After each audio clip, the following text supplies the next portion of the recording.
Hi friends, அஸ்ஸலாமு அலைக்கும். Welcome to taste with us Tamil. இன்னைக்கு என்ன ரெசிபி பார்க்க போறோம்னா பீன்ஸ் பொரியல். இது என்னோட மெத்தட்ல செய்யற பீன்ஸ் பொரியல். இந்த மாதிரி பீன்ஸ் பொரியல் செஞ்சா குழந்தைகளும் ரொம்ப விரும்பி சாப்பிடுவாங்க. சுவை ரொம்ப அருமையா இருக்கும். ஒரு தடவை செஞ்சா அடிக்கடி வீட்டில் நீங்க செய்வீங்க. வாங்க ரெசிபி எப்படின்னு பார்க்கலாம். நிறைய பேர் வீடியோ பார்த்துட்டு சப்ஸ்கிரைப் பண்ண மறந்துடுறீங்க ஃப்ரெண்ட்ஸ். மறக்காம சப்ஸ்கிரைப் பண்ணிக்கோங்க.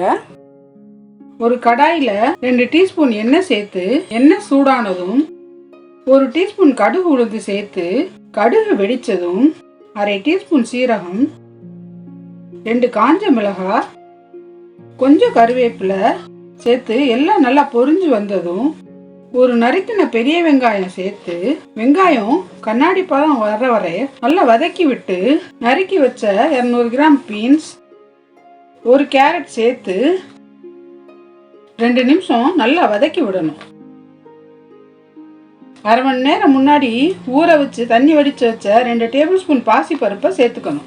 எல்லாம் ஒன்னா கலந்து வர்ற மாதிரி 2 நிமிஷம் கிளறி விட்டு கொஞ்சமா தண்ணி தெளிச்சு குறைஞ்ச தீயில வச்சு 7ல 10 நிமிஷம் மூடி போட்டு வேக விடணும். காய் வேக நிறைய தண்ணி சேர்க்க கூடாது. காய் வேக நிறைய தண்ணி விடாம ஆவியில வேக வைக்கும் பொழுது கலர் மாறாம இருக்கும். இடையிடையே கிளறி விட மறக்காதீங்க. பருப்பை ஊற வச்சு சேர்த்ததுனால நல்லா வெந்து பொரியல் சாப்பிடும் பொழுது இடையிடையே கடிபடுறப்ப சுவை அலாதியா இருக்கும். இப்போ தேவையான உப்பு சேர்த்து கொஞ்சம் துருவின தேங்காய் சேர்த்து கிளறி விட்டு இறக்குனா சுவையான பீன்ஸ் பொரியல் ரெடி. இந்த ரெசிபியை கண்டிப்பா ட்ரை பண்ணி பாருங்க. வீடியோ பிடிச்சிருந்தா லைக் பண்ணுங்க, ஷேர் பண்ணுங்க, கமெண்ட் பண்ணுங்க. டேஸ்ட் வித் அஸ் தமிழை சப்ஸ்கிரைப் பண்ணிக்கோங்க. தேங்க்யூ.